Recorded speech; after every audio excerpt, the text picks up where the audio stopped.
धैर्य पूर्वक चलो, उकताओ मत। जीवन बीत जाए तो भी निराशा नहीं। भजन कर रहे हैं, कोई गलत आचरण तो नहीं कर रहे जिसमें हम संशय करें। इससे बढ़कर के बढ़िया कोई काम तो है नहीं। इसलिए अगर ऐसा कोई हमें कार्य दिखाई देता कि भजन से बढ़कर कोई बढ़िया काम, तो इसको रोक करके उसको करके देखते।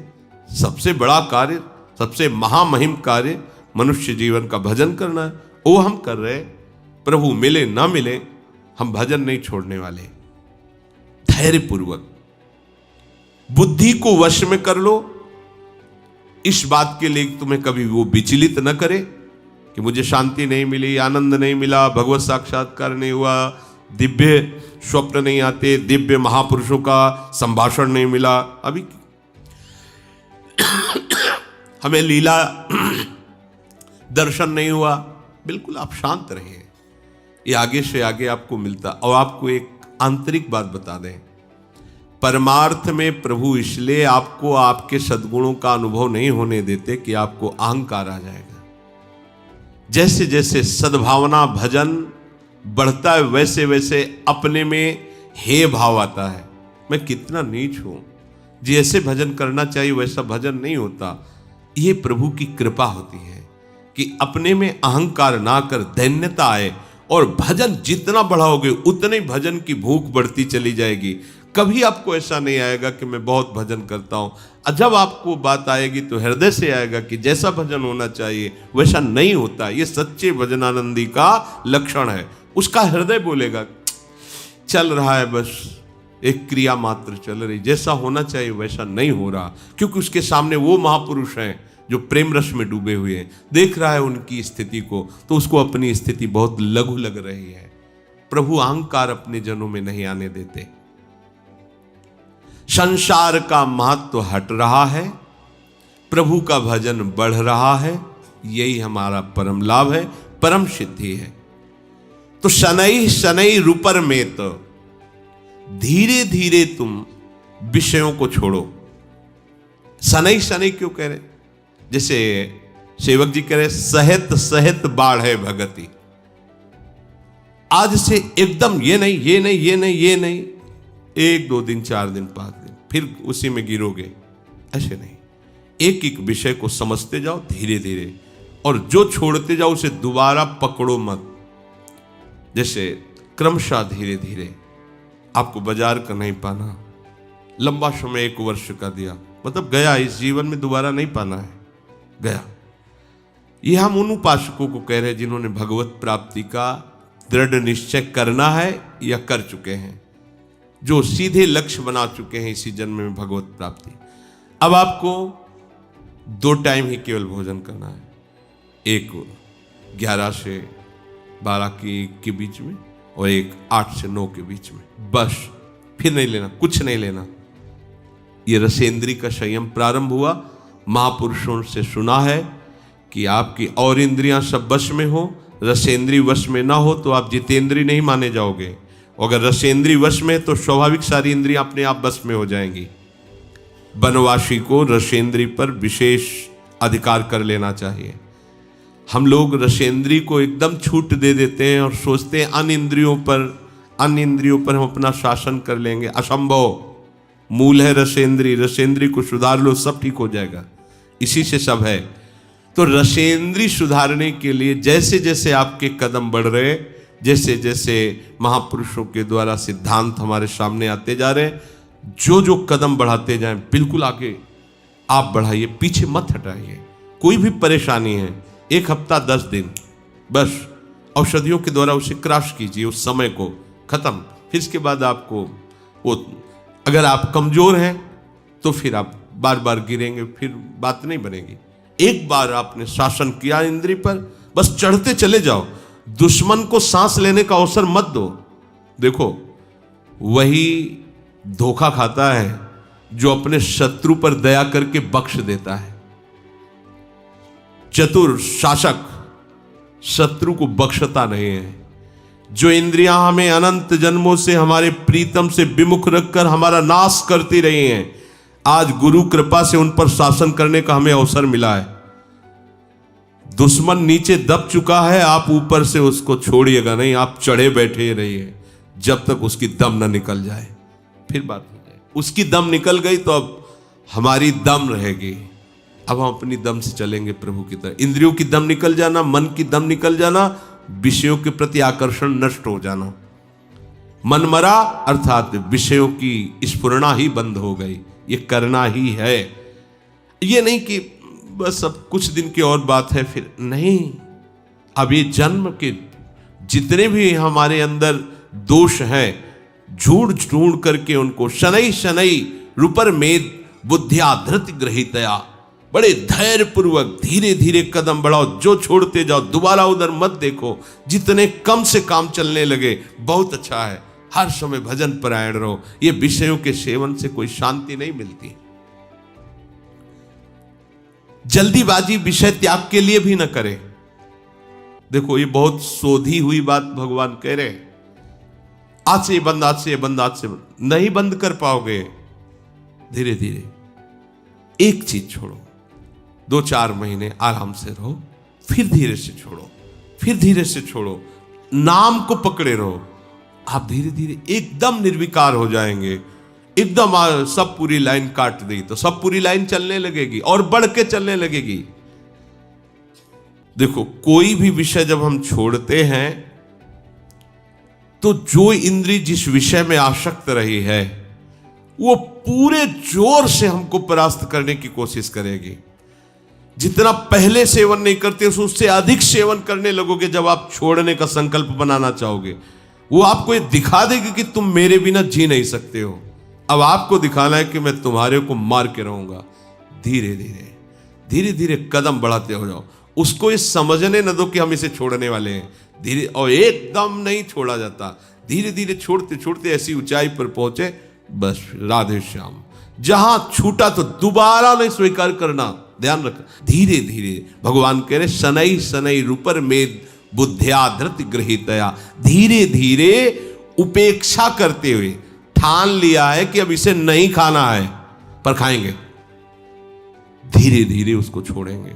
एक को जिस दिन छोड़ पाए फिर उसके बाद चाहे मर जाए उसे खाएंगे नहीं। ये नियम लेना चाहिए।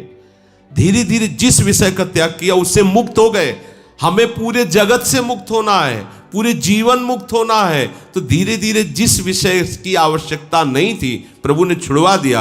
अनावश्यक वस्तुएं, जो आवश्यक है रोटी दाल पानी हवा, ये हमें सब मिल रही शरीर पोषण के लिए। धीरे धीरे विषयों की उपेक्षा करते हुए उदासीन हो जाए और फिर एकदम उपराम हो जाए, उसका चिंतन नहीं छोड़ दे। देखो चिंतन तब छूट जाएगा जब आपको यह कि अब कोई व्यवस्था उसकी बनने ही वाली नहीं है। कामनाओं का त्याग करने के लिए तुम उत्साहित रहो। हम काहे के लिए उत्साहित रहते? कामनाओं के द्वारा भोग भोगने के लिए। और परमार्थ क्या कह रहा है? कामनाओं के त्याग के लिए तुम उत्साहित रहो। मन से इंद्रिय समूह का संयमन करते रहो। ये मन आपको सहयोग नहीं देगा, आपको इसे प्रभु के आश्रय से जबरदस्ती हटाना होगा। आप सोचे कि कभी ना कभी तो मन उब जाएगा, तो जब से सृष्टि रची गई तब से आज तक नहीं उबा है। गोस्वामी जी कह रहे मेरो मन हरिजू हठ न तजय, निशिदिन नाथ देव सिख बहु विधि, करत स्वभाव निजय, मेरो मन हरिजू हठ न तजय। हे हरिजू, इसे बहुत समझाते हैं। विषयों में सुख नहीं है, प्रपंच में कोई तुम्हारा साथ देने वाला नहीं है, ये सब झूठा है। निशिदिन नाथ देव सिख बहुविधि, भरत इसका स्वभाव बड़ा चंचल और विषयों की तरफ जाने का है, ये मानता नहीं। बड़ा हठी स्वभाव का है, उन्हीं विषयों पर जा रहा है जिन पर हम मना कर रहे हैं। शास्त्र की बातें सामने रख करके इसको सिखा रहे हैं, इसको बहुत समझा रहे हैं कि देखो अनंत जन्मों में भोगते रहे, कोई सुख नहीं, अब हरि शरण में आ जाओ, नहीं समझ रहा। थोड़ी देर के लिए तो समझता है, ऐसा नहीं कि बिल्कुल नहीं समझ रहा है। कैसे थोड़ी देर के लिए? बोले ज्यों जुवती अनुभवती प्रसो, अति दारुण दुख उपजय, हुए अनुकूल विषारी सूल सठ, पुनि खल पति भजे, मेरो मन हरिजू हठ न तजे। जब युवती गर्भवती होती है, प्रसव का समय आता है, तो भयानक पीड़ा होती है। उस पीड़ा के समय वो निश्चय करती है कि अब पति का संग नहीं करूंगी, ये बड़ा कष्टदायी है। फिर समय आता है, वो भूल जाती है। बस ऐसे ही जब मन फंसता है, पिटाई होती है इसकी, तब कहता है कभी गलती नहीं, एक बार क्षमा कर दो। और जहां फिर समय मिला, फिर वही चला जाता है। वही अनुकूल विषारी शूल सट पुनि कल पति ही भजय। हे नाथ, इसे बहुत जगह ठोकरें मिलती, लाते खाता है, पर वापस आने की सोचता ही नहीं। बड़ा विचित्र मन है। कह रहे इसे बहुत समझा रहा हूं, ये बड़ा विचित्र मन है। ये 100 जूता खाएगा, फिर भी वहीं जाकर के बैठेगा, पैर छूने की कोशिश करेगा कि मुझे बैठे रहने दीजिए उन्हीं विषय द्वारों पर। लोलुप भ्रम ग्रह पशु ज्यों जहां तहां, सिर पद त्राण बजे। पद त्राण जूता को कहते हैं। सिर पद त्राण बजे, जूते का प्रहार खोपड़ी में खाकर फिर भी 100 जूता खाए, तमाशा घुस के देखे जाए। गांव की कहावत में ये मन की दशा ऐसी है। ये विषय लोलुप मन बार बार, आप देखो 5 मिनट के अपराध में पूरे जीवन के लिए सजा हो जाती है। 5 मिनट के मन के अधीन होने पर ऐसी क्रिया बन जाती है जिसका परिणाम होता है पूरे जीवन की आजीवन कारावास। सोचो, 5 मिनट हम नहीं संभाल पाए तो आजीवन हमको दंड भोगना पड़ा। और अगर ये जन्म नहीं संभाल पाए तो हमें कितना बड़ा दंड मिलेगा। आप यही की बात समझना। अच्छा, आपको लगता है कि हमारी कोई बात जान नहीं रहा, हमें तो कोई सजा नहीं मिली, हम तो यहां स्थूल कानून है। एक सूक्ष्म अदालत है जिसमें किसी गवाही की जरूरत नहीं है, किसी रिपोर्ट की जरूरत नहीं है, किसी भी वकील की जरूरत नहीं है। बिना वकील के, बिना गवाही के, बिना किसी कानून के अपने आप वो आपको सिस्टम पहुंचा देगा उसी दंड पर। एक 5 मिनट की गलती जीवन की खुली तो आजीवन कारावास, और आजीवन पूरा तुमने बर्बाद किया भगवत विमुख होकर, तो इसका दंड यमपुरी में मिलेगा। ये कल्पों में मिलता है, कल्पों में। बोले 5 मिनट की गलती के कारण तुम्हें आजीवन कारावास, और पूरे जीवन भगवत विमुख रहकर गंदे आचरण करते रहे, कोई नहीं जाना, माना, निकल गए यहां से तो निकल गए, लेकिन वो सूक्ष्म अदालत जो यमपुरी है, वहां तुम्हें कल्पों की सजा होती है। वहां ये तुम्हें लगता होगा कल्पों की कैसे?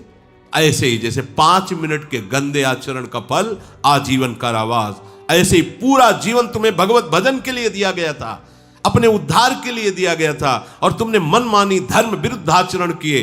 तो फिर धर्मराज जो भगवान के परम महाभागवत भक्त हैं, वो फिर इसका निर्णय करते। 1 सेकंड में करोड़ों जीवों का निर्णय हो जाता है। 1 सेकंड में करोड़ों जीवों का। वो ऐसी थोड़ी सरकार कि वहां कंप्यूटर चलाना पड़े, नहीं। हाँ भाई वकील तुम बोलो, वो बोलो, नहीं। वहां तो 1 सेकंड में करोड़ों जीवों का हिसाब होता है।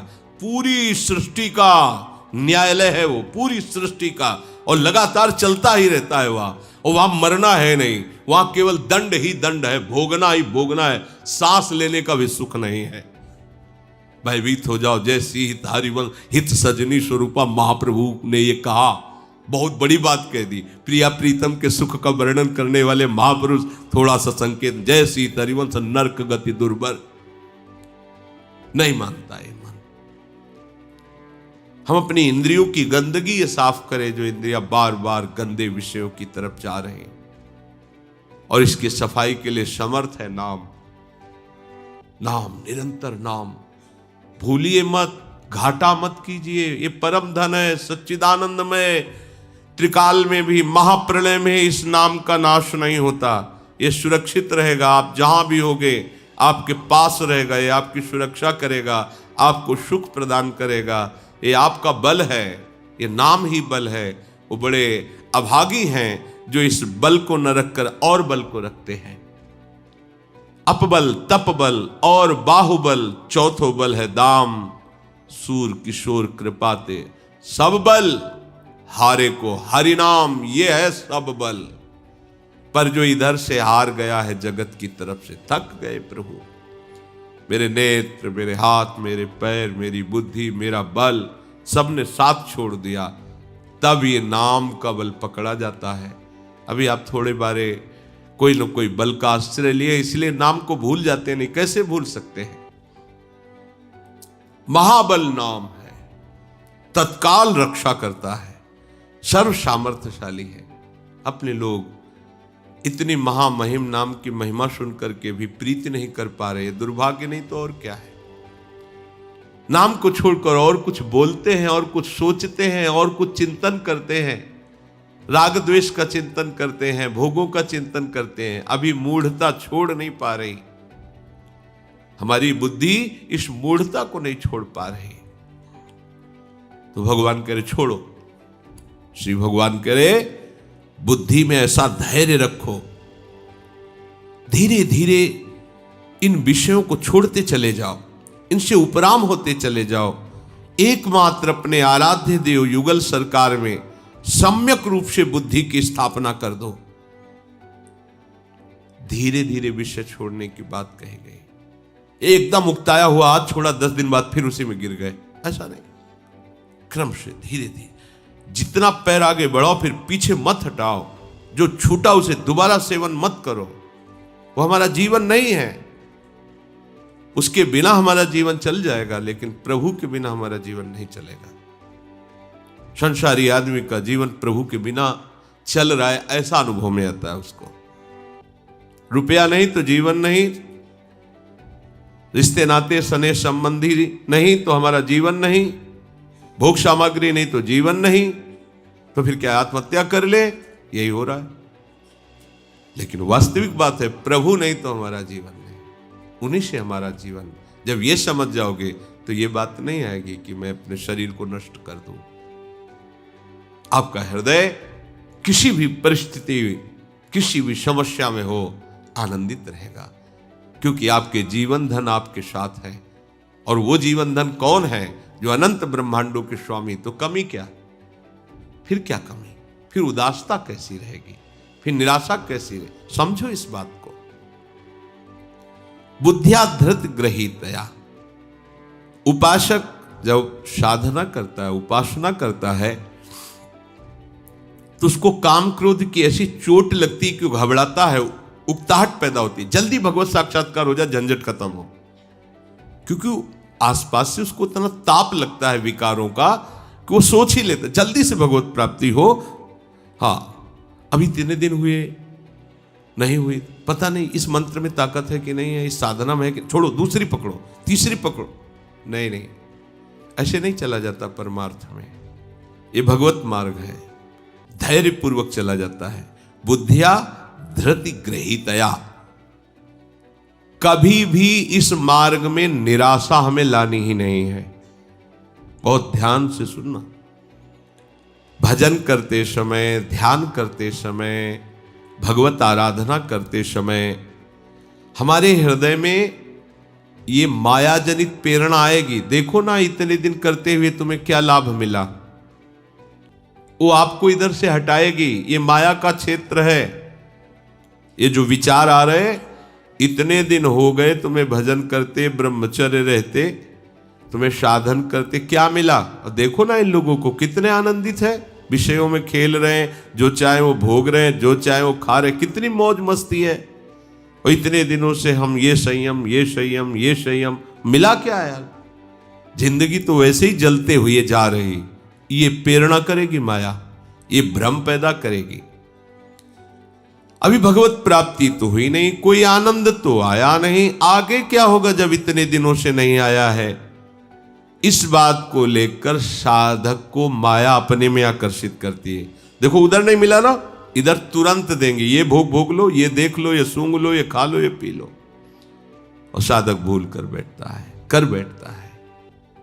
जो असावधान साधक है वो चख लेता है, फिर जो जहर चढ़ता है वासना का, फिर उपासना में प्रवेश ही नहीं हो पाता।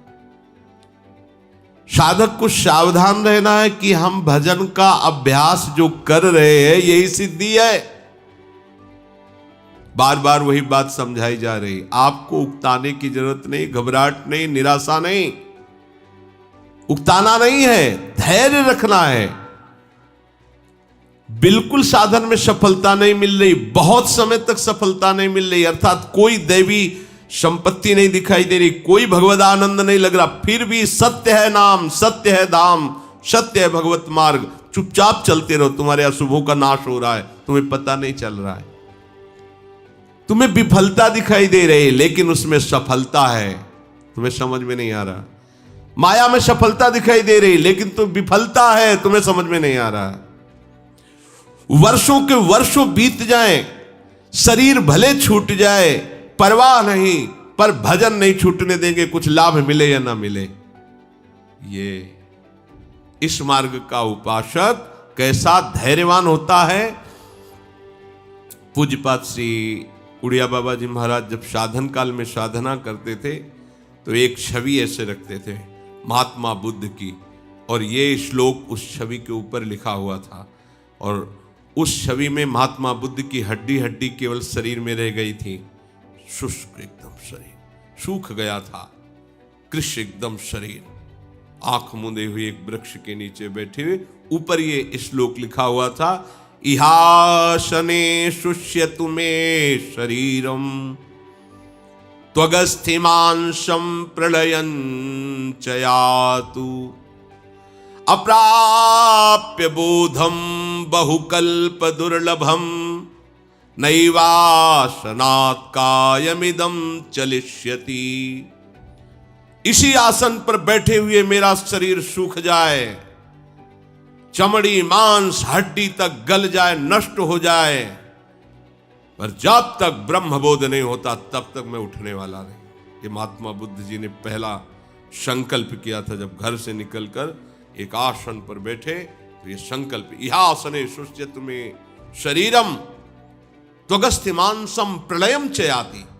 ये त्वगेंद्री, ये अस्थि, ये मांस, ये सब गलित हो जाएं, तो भी जब तक भगवत साक्षात्कार नहीं होगा, ब्रह्मबोध नहीं होगा, तब तक मैं इस आसन से उठने वाला नहीं। बहुकल्प दुर्लभम, जो बहुत कल्पों में नहीं प्राप्त होता, अगर वो इसी जन्म में प्राप्त हो जाए तो कितना सस्ता होता है। हम महीने, 2 महीने, 4 महीने, 6 महीने में घबराने लगते हैं, कोई हमारे को दिव्यता अनुभव में नहीं आ रही।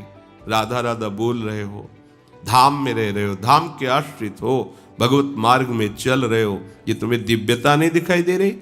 तुम्हारी पशुता नष्ट हो गई, तुम्हारी आसुरी वृत्ति नष्ट हो गई। देखो ना, लोग असुर भाव को प्राप्त हो रहे हैं। असुर भाव किसे कहते हैं? जो शास्त्र की आज्ञा न माने, माता पिता का अपमान करे, मदिरा मांस आदि का भक्षण करे, मनमानी व्यभिचार करे, उसी को तो असुर भाव कहते हैं।